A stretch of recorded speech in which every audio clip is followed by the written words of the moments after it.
The day is May 31st, 2013, and storm chasers from all over the country are moving towards one spot, Reno, Oklahoma. The extreme storm chaser convergence is due to the moderate risk with a 15% chance of tornadoes over central Oklahoma during late May, peak tornado season. However, the chaser convergence is made even worse because only 11 days prior, an EF5 tornado tore right through the suburb of Moore, Oklahoma. With the EF5 still fresh on everyone's mind, no one knows there's about to be another disaster, but this time, it would directly impact the storm chasing community. At 4:37 in the afternoon, a line of storms initiate west of Reno. With the anticipation for what is about to happen, Mike Bettis reports live for the Weather Channel.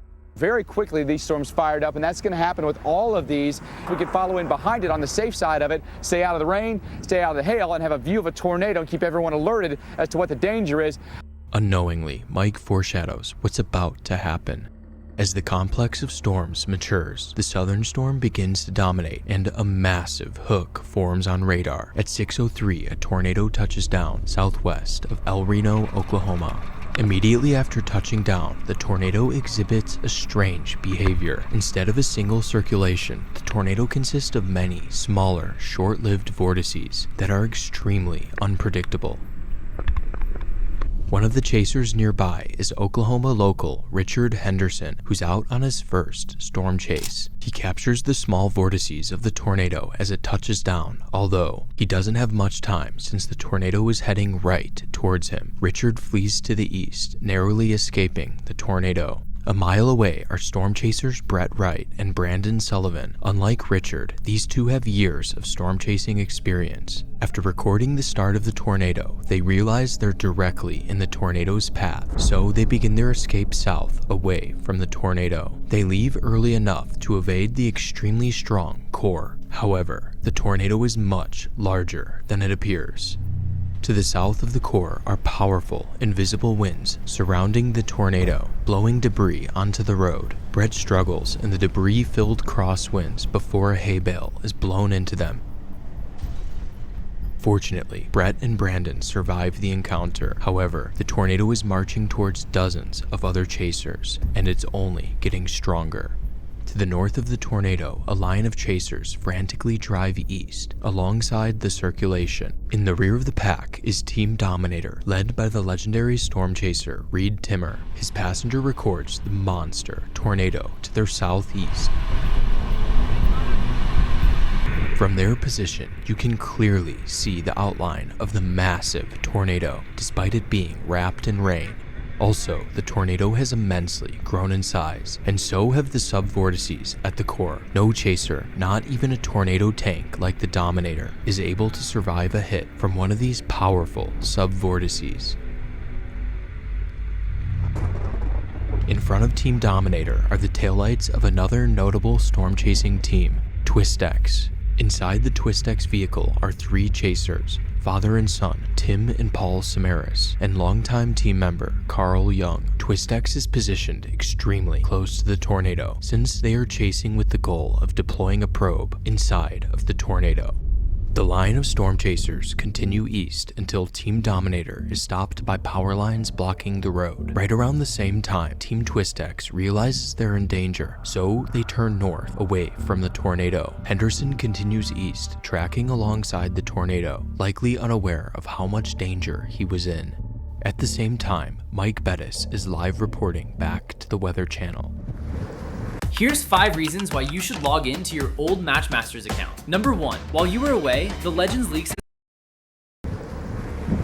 Guys, that's it. Right there.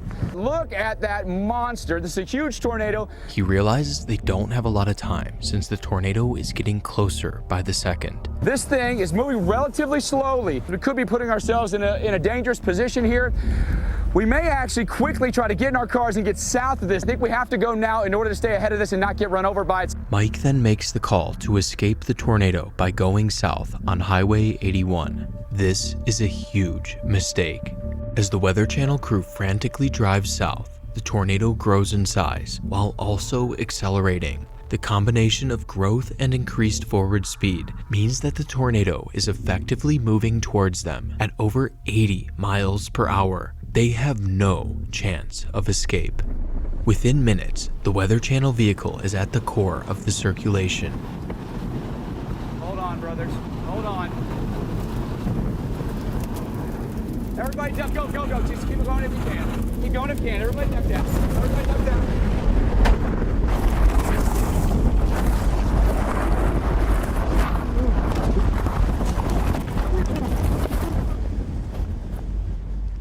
Their car is rolled 100 yards into the adjacent field. Somehow, everyone survives.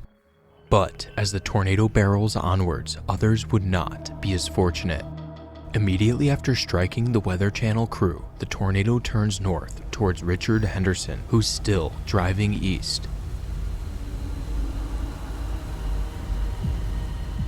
Richard is caught in the violent core. His vehicle is thrown into the nearby field and is crumpled. Tragically, Richard does not survive. As the tornado is impacting Richard, it reaches a peak width of 2.6 miles wide, making it the widest tornado in recorded history. Meanwhile, to the north, Team Twistex and another chaser, Dan Robinson, are frantically driving east on Reuter Road. They are now driving through the outer bands of the circulation. As the core of the tornado approaches Twistex, the winds momentarily subside, and Tim becomes aware of the dire situation. Moments later, their vehicle is directly impacted.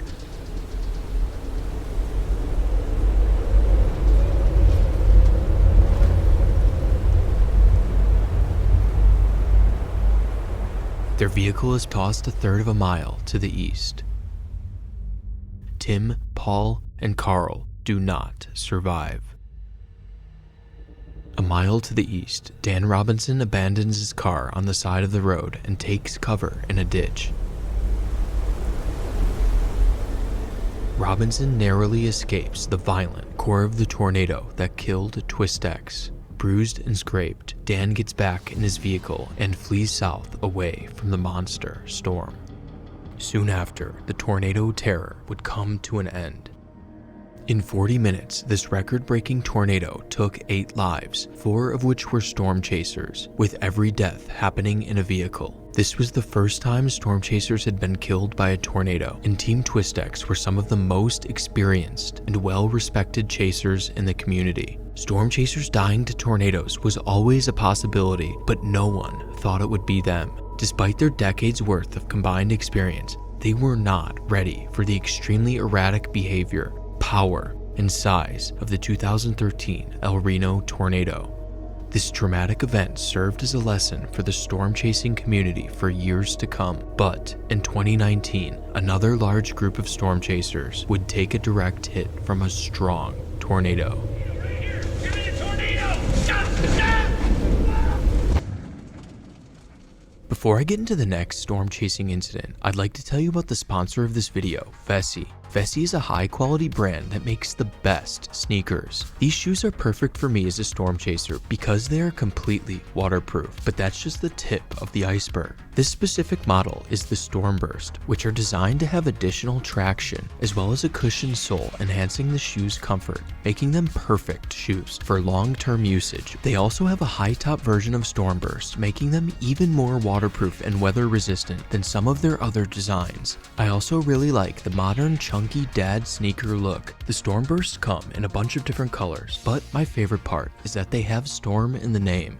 Well played, Vessi. Whether it's walking through your neighborhood or hanging out in front of a gorgeous supercell on dirt roads, Vessi Stormbursts are able to tackle every situation.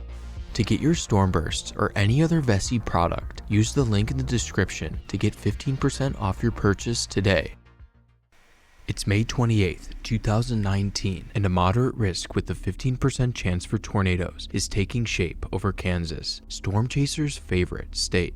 Of the many chasers out that day, one group is the well-known storm chasing tour, Silver Lining Tours, led by veteran chaser Roger Hill. With over 35 years of experience and more than 2 decades running the tour, few, if any, can match Roger's experience around tornadoes.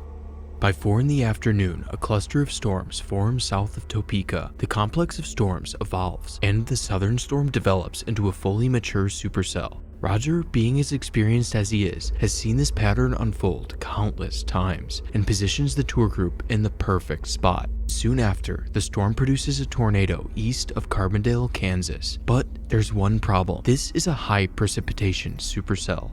A type of supercell that is so loaded with rain and hail, any tornado it produces is essentially invisible, unless a storm chaser is willing to get close.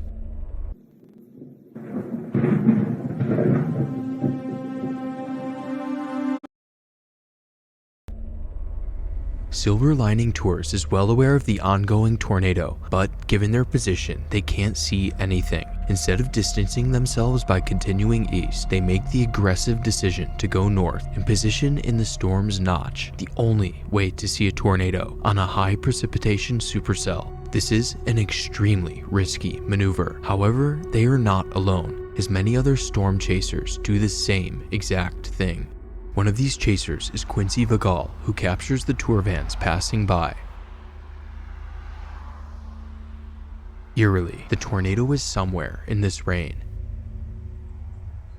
As the tour drives north, they see something concerning. Another, even larger circulation is forming in front of them. Not wanting to risk driving into what is likely another tornado, they turn into a cemetery parking lot to stop and reassess. Yeah, gravel.